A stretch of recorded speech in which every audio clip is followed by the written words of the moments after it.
Omusumba Irene Manjeri Atabuse ne Bba.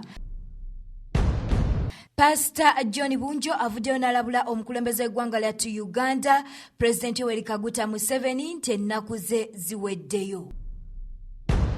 Songa ate omusumba Aloysius Bujingo ayongedde okusiima emirimu mukyala we Suzan Makula gy'amukolera. Tukwaniriza ku Newspark channel webale kujja kumirako mukwano, tewerabira okulekawo ka comment ko, okulikinga, okusharinga n'okunyiga ka notification bell akadako kakuyambako okuba nti no otegeera buli lwe tuba tutaddeyo amawulire.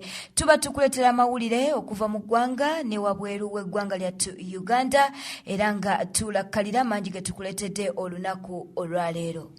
Tutandikidde mu maka g'omusumba Irene Manjeri Nalongo ono nno batabuse ne Bba. Bba waayitibwa Dr. Vincent Katongole ng'ono era naye musumba era bombi bayina abaana bawerera ddala basatu nga ku baana bana basatu kwe kuli abalongo era nga abalongo kuliko Nakato Katongole kw'ossa ne El Shaddai Waswa Katongole ate ng'omukulu ye Isaiah Elisha Katongole. Bano no bamaze emyaka 27 mu bufumbo nga we nakutegezeza bayina abaana basatu wabula ng'entabwe eva kukuba nti nno Dr. Vincent Katongole ono nno naye nga musumba asusiza okuba nti nno azaala abaana ebbali nga wetwogerera ayina abaana bawerera ddala basatu ate nga abaana bano bazaalibwa mu bakyala banjawulo. Abaana basatu mu bakyala bawerera ddala basatu.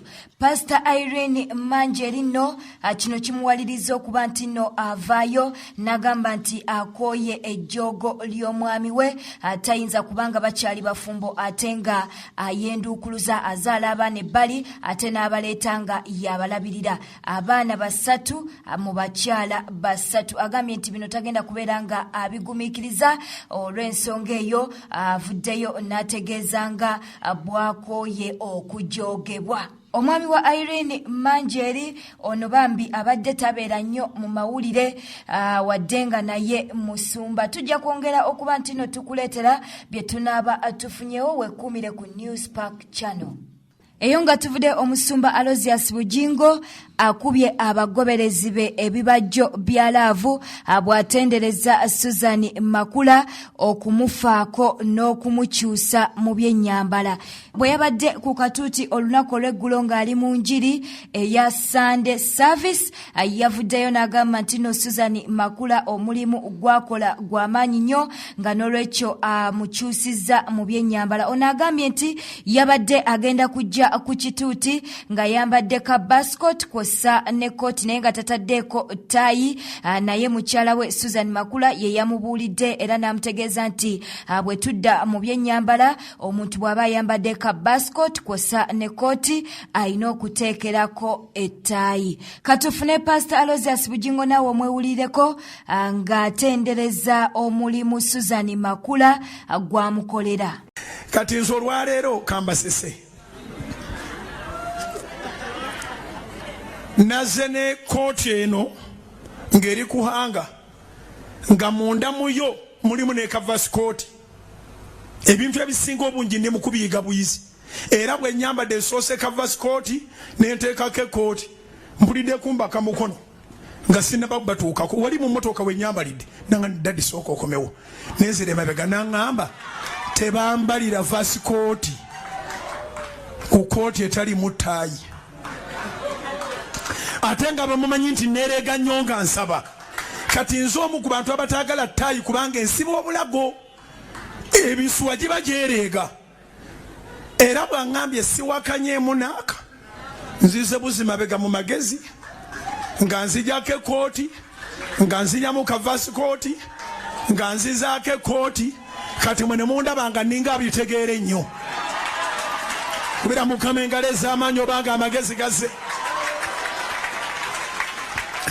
n'olwekyo akonkayize kati tekanaweza ssaawa 5 katwale toyambalanga vasi kooti n'oyongerako ekooti nga toyina ttaayi ekyo Suzan yakinyambye. Omusumba John Bunjo owa Christian Restoration Ministries International avuddeyo n'alabula omukulembeze w'eggwanga nti ennaku ze ziweddeyo. Ono agambye nti omukulembeze w'eggwanga lya Uganda President Yoweri Kaguta Museveni kye kiseera aveeyo alage eggwanga omusika we.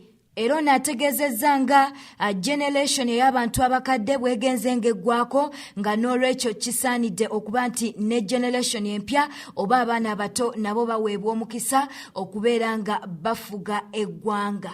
Omusumba Bunjo agambye nti bamafiya abajjudde mu gavumenti be bakyalimba omukulembeze w'eggwanga President Yoweri Kaguta Museveni nti abantu bakyamwagala. Ono avuddeyo n'agamba nti nedda si bwe kitebwe kiri nga n'olwekyo kye kiseera omukulembeze aveeyo abalage omusika. Katufuna Musumba John Bunjo ng'ayongera okukkaatiriza ensonga eno. Bw'oba oyogera amawulire bagambye ekisanja ekiddako oba kye tulimu kiteekwa okuba tribalism kubeera ensonga ez'amaanyi.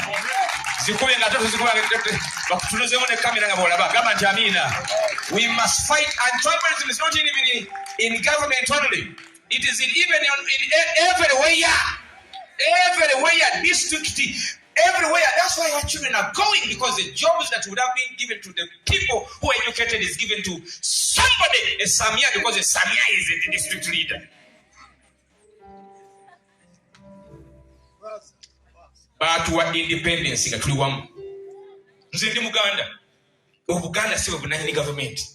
Omukyala Miriam Matembe ayina obubaka bwavuddeyo n'awa omukulembeze w'eggwanga lya Uganda President Yoweri Kaguta Museveni kw'ossa ne muhoozi ate era ng'atwaliddemu ne mukyala w'omukulembeze w'eggwanga Janet Kataha Museveni. Obubaka buno nabwo katubukuwe mukwano. Genda kulaba nti President Museveni mu bulamu bwe alaba nti omukazi we Janet kugamba ya fittest kuba minister we education. Education yonna eryaweefa naye nga ali fittest. Omukyala omukulu ansinga myaka ayandibadde ali mu nyumba atudde alabirira bazzukulu naye wuuno omulaba bw'ajja bagenda kutuwa reports ng'ayitawo ng'omukazi wamugoberera. Teri bantu mu Uganda muno abayinza kukola. Ate kakati ekinzita baleetera ddala batogamba nti these are the wisest people. Kati nze njagala kubuuza kati ng'ono mutabani wa Museveni wayiya kugenda kumutuleetera kutukulembera ng'amuyiya muki nga magezi kyaga mulimu nga kugamba nga